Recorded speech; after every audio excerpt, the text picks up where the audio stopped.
So hello everyone, আমি হচ্ছি Ankita.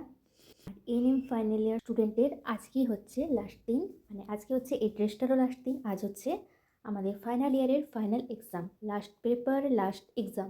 Total দুটো সাবজেক্ট। তো আজ হচ্ছে 18 তারিখ, সেকেন্ড এক্সাম, এসএম সাবজেক্ট।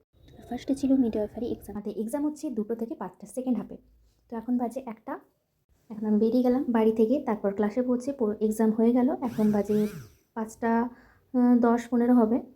তো এখন আমরা সিগনেচার করছি। তো সিগনেচার করার সময় দেখো কত কাড়াকাড়ি হয়। যাই হোক, আমি পরে সিগনেচার করব, আগে ছবিগুলো তুলে নিই। তারপর কিছু ছবি তুলে এখন বাড়ি যাচ্ছি। লাস্ট এক্সাম শেষ, আর কোনো ক্লাসও নেই, আর কোনো পড়াও নেই, আর রেগুলার এনটিএসও আসতে হবে না। আজকের দিনটা তো খুবই মজা লাগছে, কিন্তু ধীরে ধীরে বুঝবো কতটা কষ্ট লাগে।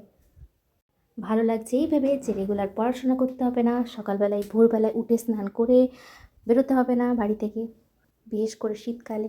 বাড়ি যাওয়ার পথে আমি বিরিয়ানি কিনে নিলাম, যেহেতু আজকে লাস্ট এক্সাম, পুরোপুরি লাস্ট এক্সাম। তো দেখা হচ্ছে নেক্সট ভিডিওতে। টাটা।